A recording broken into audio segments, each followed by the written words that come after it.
your sounding great, man. Here, ladies.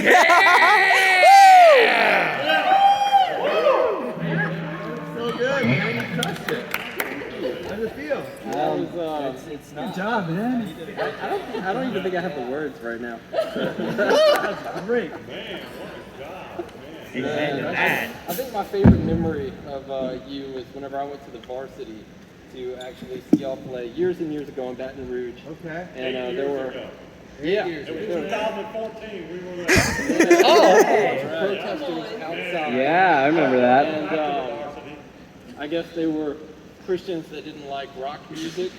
So they were saying, y'all are going to hell and everything. Yeah. And Oh yeah, I remember there were protesters out there. Yeah. Sure were. And the first thing that you said whenever you got on the stage was to show them love and compassion because that's what Christ would do Yeah, I remember him for saying us. that. And I just was so humbled by your words, and I just thought the world of you.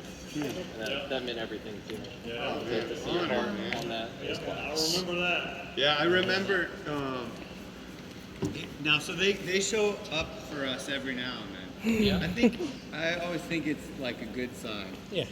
When you're getting protested. Doing something right. Yeah, it's like, oh, The enemy upset. that's good.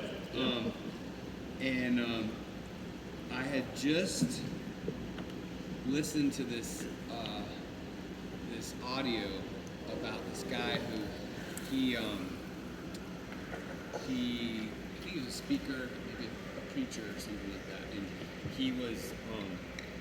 he had these three guys that would show up at all his events and picket, and then they would actually buy tickets and show up in the front row and take notes, and anything that he said that they didn't agree with, they would like post about it. So, and he's telling the story, and he said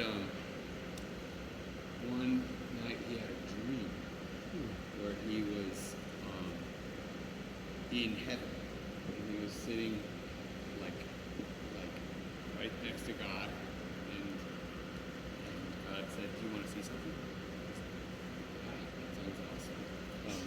And there's this huge block of marble that shows up, and you want to see how I can do with this?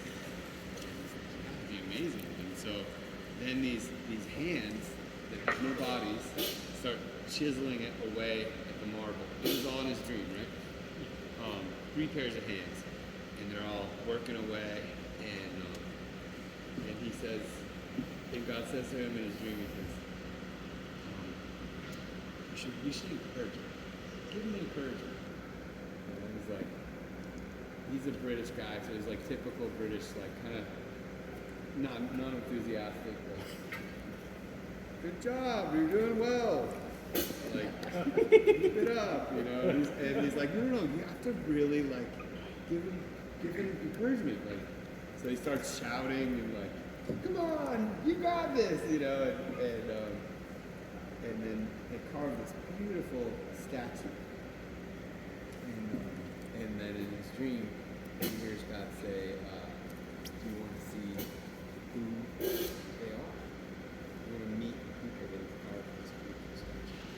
And they were the 3 people that were picketing and showing up at his shows. And right then he was like, ah! And woke up, cold sweat like it is. But from then on, he had a different attitude towards them. He was like, oh, so these serve a purpose. And so he would go to them, and every time he saw them, he'd make sure that they were comfortable, take care of them, say, you know what, do you guys need anything? Do you need some water? And it changed my entire attitude. And the very next day was when these protesters started showing up for us. And it was like, it totally changed my view about it, because it felt like, oh, this is not a chance for me to be bitter or frustrated or angry or combative. This is a chance for me to embrace them. So that's been my attitude ever since.